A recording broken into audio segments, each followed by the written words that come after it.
அழிந்தும் அழியாதவனாகிய மன்மதனே ஆகும். வாழ்த்த வயதில்லை வணங்குகிறோம் என்ற வாசகத்தை தற்காலத்தில் அவ்வப்பொழுது காண்கிறோம், கேட்கிறோம். ஆதி தம்பதியராகிய அம்மையப்பனை வாழ்த்தும் தகுதி எவருக்கு உண்டு?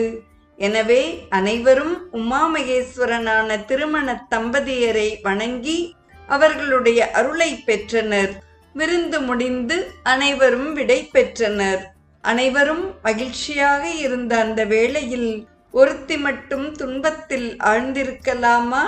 ரதியை அழைத்து அவளுக்கும் தன்னழியை பொழிந்தான் ஈசன். ரதியின் கண்ணுக்கு மட்டும் மன்மதன் எப்போதும் உருவத்துடன் விளங்குபவனாகவும் மற்ற அனைவருக்கும் அவன் உருவமற்ற அனங்கனாகவும் தோன்றுவான் என்றும் கூறினான். சிவபெருமான் எரித்த கணவனை மீண்டும் உருவத்துடன் கண்ட ரதி பெரிதும் மகிழ்ந்தாள். காமன் எரிந்து மீண்டும் உயிர்த்த நிகழ்ச்சியை தமிழகத்து கிராம மக்கள் காமன் தீப்பண்டிகை என்று கொண்டாடுகின்றனர். காமன் உருவத்தை எரித்துவிட்டு 3ஆம் நாள் ஒரு குழி தோண்டுவர். அப்போது மன்மதன் உயிர்த்து வருவதாக ஐதீகம்.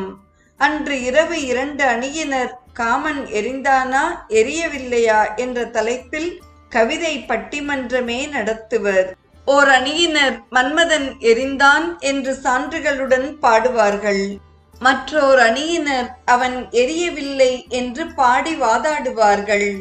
தீர்வு காண முடியாத இந்த நிகழ்ச்சிக்கு நடுவர்கள் எவரும் இருக்க மாட்டார்கள்.